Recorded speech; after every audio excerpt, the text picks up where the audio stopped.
Hello friends, चलिए आज का टॉपिक डिस्कस करते हैं। India wins the non permanent seat in UNSC, that is United Nations Security Council. Let's see. सबसे पहले इंपॉर्टेंट आपको पता होना चाहिए कि United Nation Security Council exactly है क्या। Well, it is one of the 6 principal organs of the United Nations. It is charged with ensuring international peace and security, recommending the admission of new UN members to the General Assembly and approving any changes to the United Nations Charter. ठीक है, तो इसका सबसे important काम क्या है United Nation Security council का, कि इंटरनेशनल पीस और सिक्योरिटी को उसको मेंटेन करना है. उसके बाद इट कैन ऑल्सो रिकमेंड कि कौन से नए अगर मेंबर उनको जनरल असेंबली में ऐड करने हैं कि नहीं करने हैं. अब जनरल असेंबली क्या है? General assembly is the law making body, law formulating body. जो कन्वेंशन, जो ट्रीटीज जो इंटरनेशनल लेवल पे बनते हैं, यूनाइटेड नेशंस के रिलेटेड जो बनते हैं, वो जनरल असेंबली बनाती है. और उसके अंदर टोटल 193 मेंबर्स हैं, मतलब 193 स्टेट्स हैं, मेंबर्स हैं, अलग अलग देश हैं जो इसके अंदर इस असेंबली में है. और सिक्योरिटी काउंसिल जो है ये एक एग्जीक्यूटिंग बॉडी है, जो ये चार्टर, जो यूनियन चार्टर है, जो कि लॉ है, उसके हिसाब से जो यूनाइटेड नेशन चलता है, इस चार्टर को चलाता है यूनाइटेड नेशन सिक्योरिटी काउंसिल. और इस चार्टर को आप बोल सकते हो अमेंड करना, मॉडिफाई करना, ये जनरल असेंबली करता है. This is done through voting. ठीक है, तो यूनाइटेड नेशंस उसके अंदर आता है सिक्योरिटी काउंसिल और general assembly. General assembly is basically you can say जो लॉ मेकिंग बॉडी है, और सिक्योरिटी काउंसिल ये लॉ इम्प्लीमेंटिंग बॉडी है. ओके, उसके बाद its powers include establishing peacekeeping operations, enacting international sanctions and authorizing military action.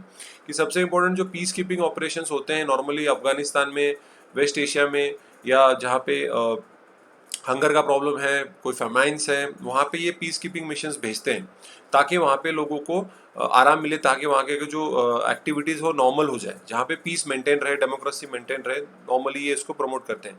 उसके बाद international sanctions, अगर नॉर्थ कोरिया नहीं मान रहा है, अगर ईरान नहीं मान रहा है with respect to denuclearization, वो डी न्यूक्लियराइजेशन नहीं कर रहे हैं, अपने न्यूक्लियर जो वेपन्स है, न्यूक्लियर आर्सनल है, उसको कम नहीं कर रहे, तो उनके खिलाफ इंटरनेशनल सैंक्शंस भी डाल सकते हैं. जैसे कि अभी रशिया ने क्रीमिया को एनेक्स कर लिया था, तो उनके खिलाफ सैंक्शंस हुए थे.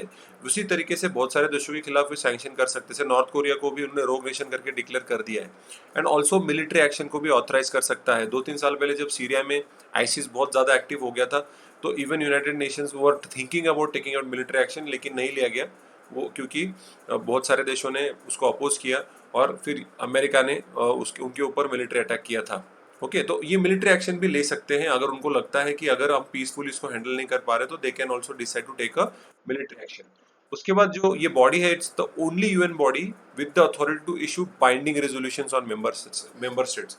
कि अगर वो बोलते हैं कि भाई ये होना चाहिए, तो जो भी मेंबर स्टेट्स है, 193 जो स्टेट्स है जिसके अंदर जनरल असेंबली में, उनको सबको मानना पड़ता है. इट्स बाइंडिंग कि उनको ये जो लॉज या कन्वेंशन जो बोलते हैं ये करना ही है आपको इम्प्लीमेंट, तो इनके जो लोकल लॉज होते हैं उनको उसमें इम्प्लीमेंट करना ही पड़ेगा.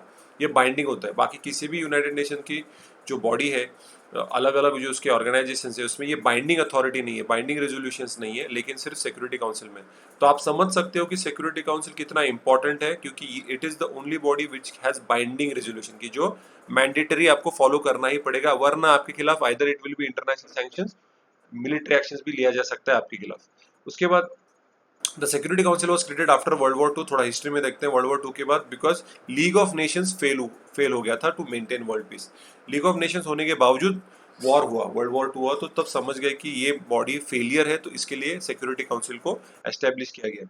It consist of 15 members, out of which 5 are permanent. तो अभी 15 मेंबर की टोटल बॉडी होती है, उसमें से 5 जो है वो परमानेंट होते हैं. कौन से? China, France, Russia, United kingdom and United states of America. ये 5 परमानेंट मेंबर्स हैं.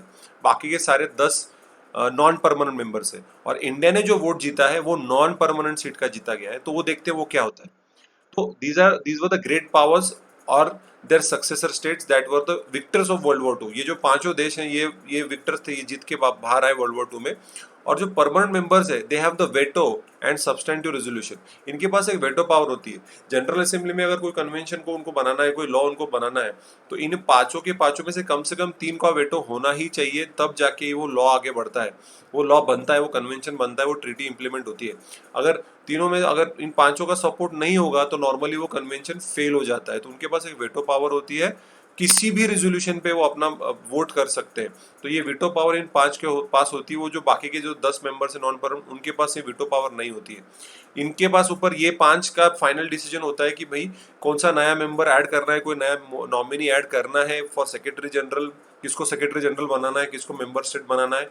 ये जो 5 देश है ये डिसाइड करते हैं, they are the major forces in the world जो डिसाइड करते हैं कि कौन सा यूनाइटेड नेशन में कौन मेंबर होने चाहिए, कौन नहीं, कौन सेक्रेटरी जनरल होना चाहिए, कौन नहीं होना चाहिए।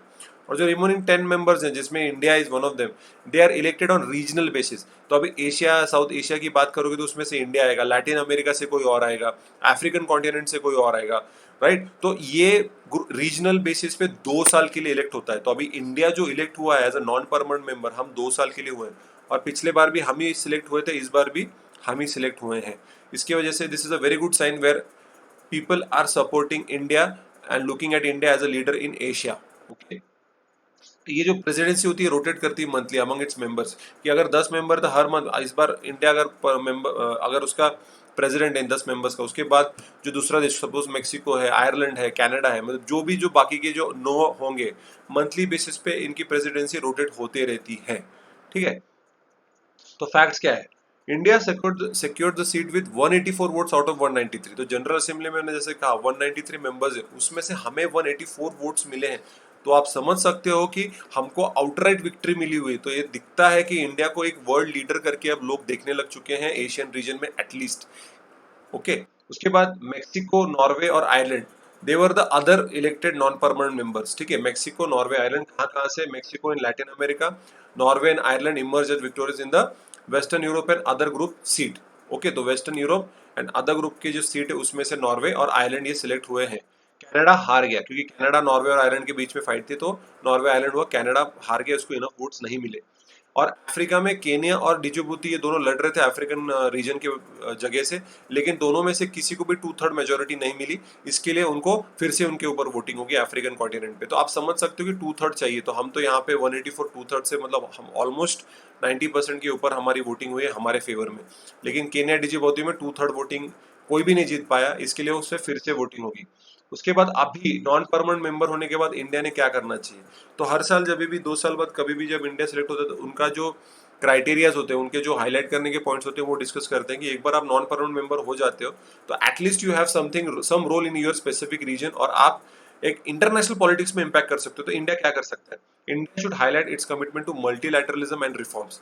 ठीक है, कि मल्टीलैटरलिज्म को ज्यादा इंफोसाइज करना चाहिए कि सारे देशों ने एक साथ आके, अगर आप फ्री ट्रेड की बात करते हो सभी ने फ्री ट्रेड देना चाहिए। अगर आप बात करते हो कि भैया टेररिज्म की बात कर रहे हो तो सभी देशों ने कन्वेंशन ऑन टेररिज्म को साइन करना चाहिए, ह्यूमन राइट्स के प्रोटेक्शन ऑफ ह्यूमन राइट्स करना चाहिए, कोई भी वायलेशन नहीं करना चाहिए, जो कन्वेंशन ट्रीटीज है सब। So it has to be a multilateral decision and reforms, कि भैया आप सारे देशों ने एक साथ मिलकर काम करना चाहिए। लेकिन अभी आप देख सकते हो कोविड-19 की वजह से ये जो पैंडेमिक हुआ है तो ज्यादातर लोग अभी अंदर देख रहे हैं, they are trying to become self reliant, आत्मनिर्भर जो मोदी साहब बोलते हैं। आप सेल्फ रिलायंट होइए, बाकी के देशों पे आप रिलाई मत करिए।